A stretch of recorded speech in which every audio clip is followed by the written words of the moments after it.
नमस्कार, विजय कुमार सिंह के साथ आप देख रहे हैं नेशनल न्यूज टुडे। खबरें वही जो हो सही। अब देखें ये खबर। बिहार विधानसभा चुनाव की तिथियों की घोषणा अब होने ही वाली है। संभावित प्रत्याशी अपने अपने क्षेत्र में आम जनों से मिलकर अपनी दावेदारी को और प्रखर करने में लगे हुए हैं। आज हम मटिहानी विधानसभा क्षेत्र में हैं। यहाँ पर आम जनों के बीच संभावित प्रत्याशियों की चर्चाओं लगातार जारी है। इस चर्चाओं के बीच में आज हम बात करते हैं निशान से। आइए और हम जानते हैं कि ये इनकी दावेदारी आम जनों के बीच चर्चा जो हो रही है उस पर इनका क्या कहना है। सबसे पहले नेशनल न्यूज टुडे में आपका स्वागत है। आपका भी बहुत बहुत धन्यवाद नेशनल न्यूज टुडे से विजय जी। हम सबसे पहले ये जानना चाहेंगे कि आम जनों के बीच आपकी भी दावेदारी का लोगों के बीच चर्चा है कि आप भी आ रहे हैं कांग्रेस से। इसमें कितना दम है और आपकी क्या तैयारी है इसके पीछे? देखिए, हमारे बिहार प्रदेश कांग्रेस कमेटी के पूर्व अध्यक्ष अनिल शर्मा जी विधानसभा स्तरीय दौरा पर आए थे और जैसे कि आपने बताया कि आप भी दावेदारी कर रहे हैं, ये बात सही है। चूँकि मैंने भारतीय राष्ट्रीय छात्र संगठन NSUI के द्वारा करीब 10 वर्षों से छात्र, युवा, किसान, मजदूर सभी वर्गों की आवाज़ को लगातार उठाते आ रहा हूँ। मैं कॉलेज उपाध्यक्ष से लेकर NSUI छात्र संगठन के प्रदेश अध्यक्ष तक का चुनाव लड़ा हूँ और बिहार प्रदेश NSUI का प्रथम उपाध्यक्ष भी हूँ। और मैंने जब से छात्र राजनीति शुरू किया है तब से लेकर आज तक, चाहे जो भी हमारे जिले की समस्या हो, चाहे जो भी हमारे मटिहानी विधानसभा की समस्या हो, चाहे हमारी कॉलेज की समस्या हो, हम तमाम समस्याओं को लेकर सड़क से लेकर संसद तक का संघर्ष किया। क्षेत्र में आपके सिटिंग विधायक भी हैं, तो जब वो लगातार 3 टर्म से विधायकी कर रहे हैं, आम जनता की आवाज़ सुन रहे हैं, तो आम जनता परिवर्तन क्यों चाहेगी?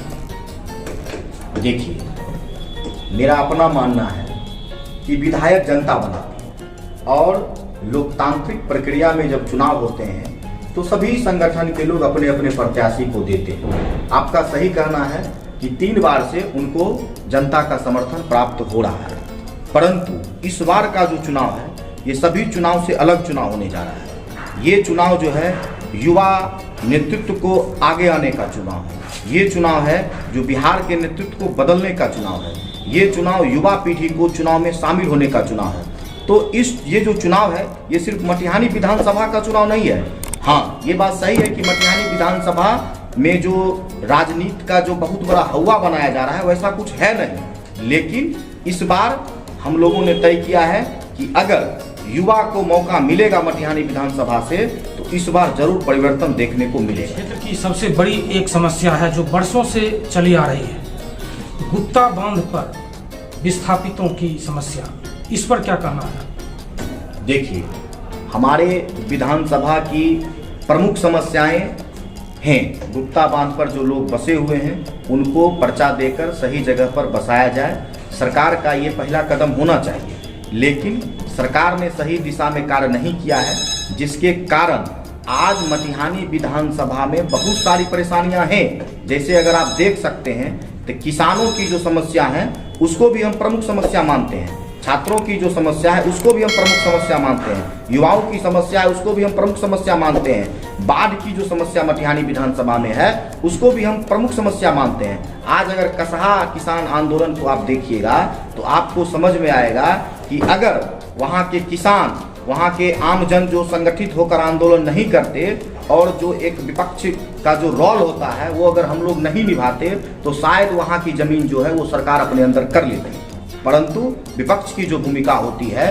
वो आम जन की आवाज़ को सरकार तक पहुँचाने की, और हम लोगों ने पूरी तत्परता के साथ वो काम किया है। और गुप्ता बांध पर जो विस्थापित हैं, अगर आने वाले विधानसभा चुनाव में हमें मौका मिलता है तो हम जरूर उन तमाम समस्याओं को संघर्ष के साथ खत्म करने का प्रयास करेंगे।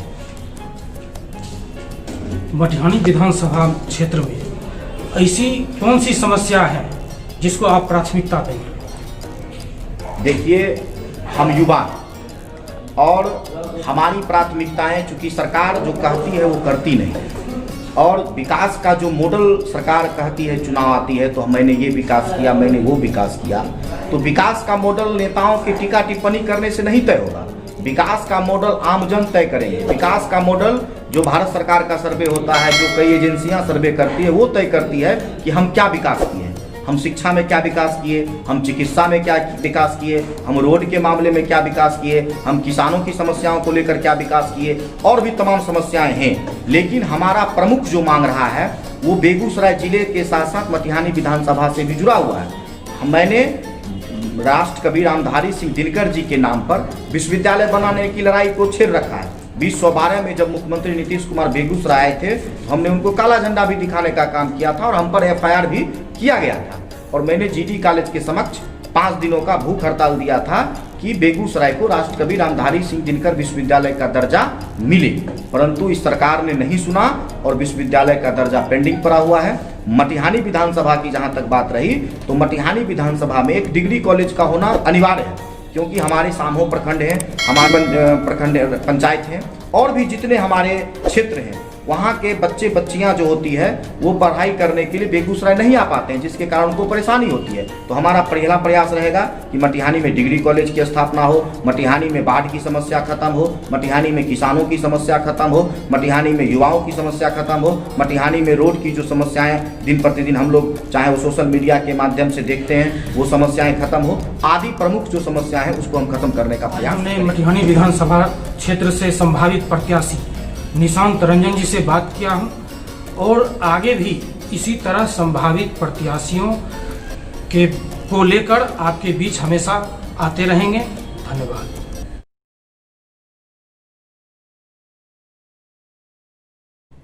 कृपया नेशनल न्यूज टुडे चैनल को सब्सक्राइब करें। Please subscribe national news today channel.